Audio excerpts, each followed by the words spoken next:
Hey everybody, welcome to the second lesson of online learning. Today we are going to be talking about special parallelograms. And this particular section, we're not going to be doing so much calculating, we're not going to be solving equations or finding angles or anything. We're just going to be analyzing the different properties of parallelograms, basically.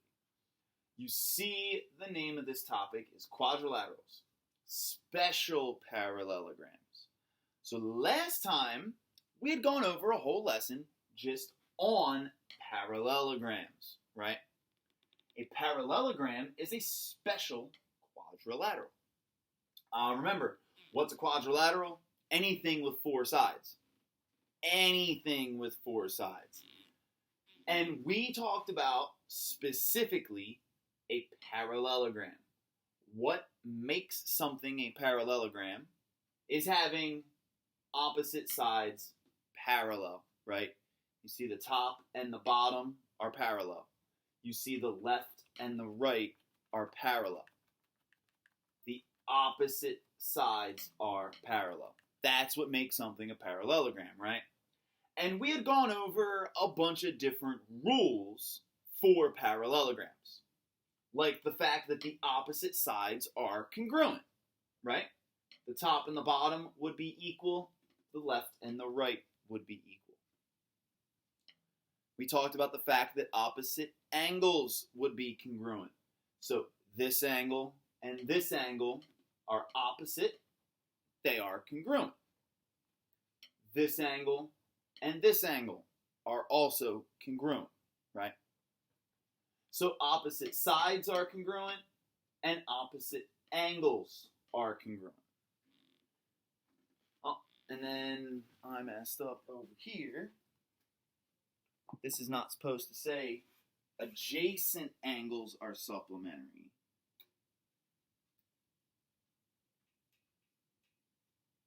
This should say consecutive angles are supplementary.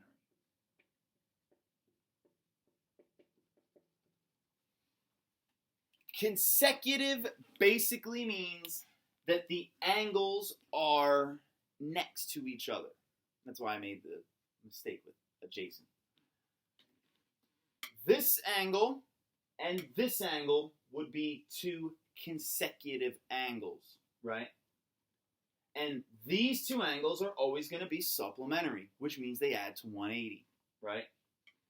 These two angles, right? This one and this one are also supplementary because they're consecutive. These two angles are supplementary because they're consecutive. These two angles, right? This angle and this angle are consecutive, therefore supplementary. And then the last thing we talked about was the fact that the diagonals bisect each other, meaning that they cut each other in half, right? So if I were to draw in diagonals, connecting one corner to the other corner, this line gets cut in half, so one side would be congruent to the other. And this line gets cut in half, which means you would have this segment equal to this segment, right? So diagonals bisect each other. So those are the four main properties of every parallelogram, right? That's just a review of what we've already gone over. Now, what we're going to be looking more at now are special parallelograms. There are three special parallelograms, and that would be a rectangle, a rhombus, and a square. You should already be familiar with rectangles and squares, at least on a basic concept level. We're going to look a little bit more in depth at each one. So a rectangle is a special kind of a parallelogram. What that means is that a rectangle must follow all the rules of a parallelogram, right? The opposite sides are congruent. The opposite angles are congruent. You might notice they're all 90 degrees, right? The diagonals would bisect each other. The adjacent angles would be supplementary. Every rule for a parallelogram is also a rule for a rectangle, because a rectangle is a parallelogram, right? But a rectangle has extra rules. That's what it really comes down to. The extra rule for a rectangle, and this is the main one, 4 right angles. This right here is the defining feature of a rectangle. If it has 4 sides, right, if it's a quadrilateral and it has 4 right angles, then it's definitely a rectangle. That's all you need to know to make something a rectangle. If it's got 4 right angles, it is a rectangle. Another rule is that the diagonals would be congruent. So not only would the diagonals bisect each other, but they would also be congruent, right? So if I connect one corner to the other, that would be the same length as connecting the other 2 corners. So with a rectangle, it's every rule about parallelograms, and the angles are all right angles. Think about that. If these 2 angles are 90 degrees, 90 plus 90 is 180. Because consecutive angles are supposed to be supplementary with a parallelogram. Then you can look at rhombuses, right? So this is one you might not have heard before, but basically a rhombus is also a parallelogram, but it's a parallelogram where all 4 sides are congruent. So again, a rhombus is a parallelogram. That means all of these rules for parallelograms also counts for a rhombus, right? In a rhombus, opposite sides are congruent. In a rhombus, opposite angles are congruent, right? The special thing about a rhombus, though, is that all 4 sides are congruent. Not just the opposite ones, but all 4 of them.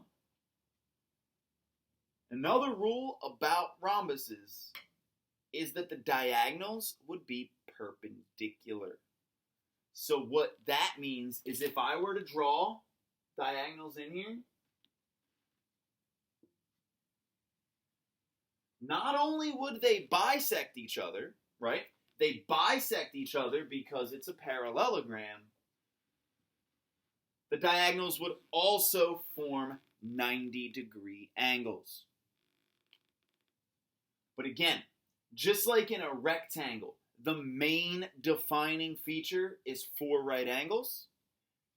In a rhombus, the main defining feature is that it's got 4 congruent sides. So 4 right angles makes a rectangle. 4 congruent sides makes a rhombus. And if you combine a rectangle and a rhombus together, you get a square. So once more, a square is a parallelogram. All of these are parallelograms. That means a square has to follow all the rules of a parallelogram, right? Opposite sides are congruent. Opposite angles are congruent. Consecutive angles are supplementary. The diagonals would bisect each other. That's all the rules for parallelograms. But with a square, you're also going to get all the rules for a rectangle. What does that mean? All 4 angles are right angles. It would also mean that the diagonals are congruent. And since a square is also a rhombus, A square follows all the rules for a rhombus.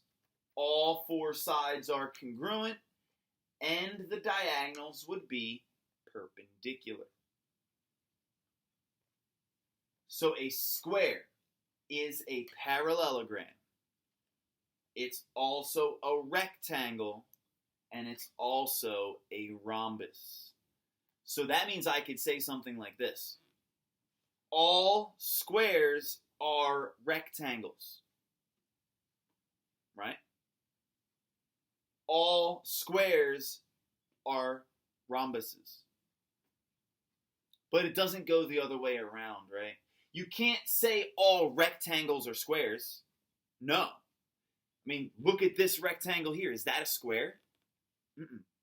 We already know what a square is for the same sides. So if it's got four congruent sides and four right angles, then it's a square, right? A square is a special rectangle. A square is a special rhombus. So these are the main properties or the defining features for parallelograms and special parallelograms like rectangles, rhombuses, and squares. Now, just to make sure we understand the relationship, let's look at a visual diagram. So what I have over here is kind of like a little tree where I have quadrilaterals up top. So everything below is a quadrilateral, right? Now, in that world of quadrilaterals, you have something called parallelograms. Now, look at where I have parallelograms. Everything underneath here is a parallelogram, right? Parallelograms split up into two categories, rectangles and rhombus, right? Where rectangles and rhombuses come together, you form squares. So everything underneath here is a parallelogram. Everything underneath here is a square or is a rectangle and a rhombus. Or you could look at this little Venn diagram, right? So you have the main box. The main box is made up of quadrilaterals. In that box, you have a box called parallelograms, right? So again, what's over here? These are quadrilaterals that would not be parallelograms. Now, in this box are all of your parallelograms, right? Some of those parallelograms are rectangles. Some of those parallelograms are rhombuses. And the overlap, right? Something that's both a rectangle and a rhombus, that's what squares are. So hopefully this Venn diagram gives you just a visual idea of how these different shapes relate to each other, right? And then I just want to go over two examples here. The first one says, can you determine if the parallelogram is a rectangle? So we're told that this is a parallelogram. And the only other thing I know about this shape is that it has four right angles. Well, if it's a parallelogram and it has four right angles, that makes this a rectangle. So, can you determine if the parallelogram is a rectangle? Yes, it has four right angles. Very simple, very straightforward. These are the types of questions you're going to be answering this week. Second one. Can you determine if the parallelogram is a square? So we're told it's a parallelogram.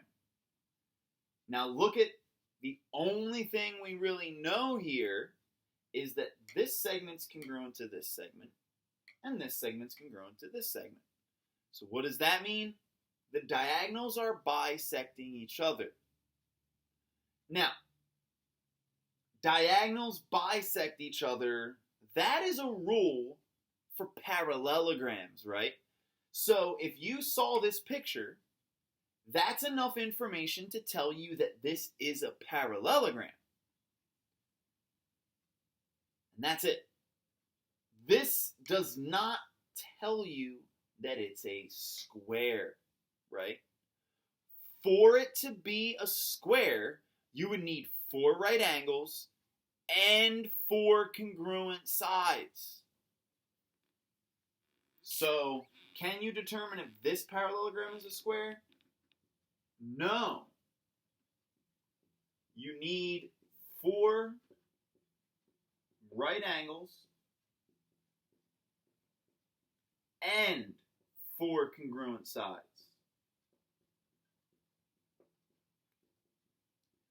If you do not have that information, then you can't do this. Or at least you can't say that it's a square. So hopefully all that made sense. Again, you're really just analyzing the properties of these shapes. So essentially, when you're doing your assignments,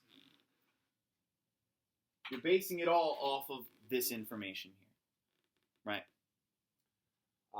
That is the end of this lesson. Your number of the day for this lesson is 23. 2, 3. Number of the day is 23. Got it? Get it? Good. See you next